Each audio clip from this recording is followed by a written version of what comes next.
कम अज़ कम सानू भी बच्चे कि जो शरई एक शरई फरीज़ा है ना देखो इनू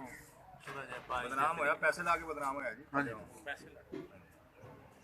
और इन्हां दे माँ प्यो सारियां दे सारे बच्चे अच्छे बच्चे लाड़े में अगे लाना सी यार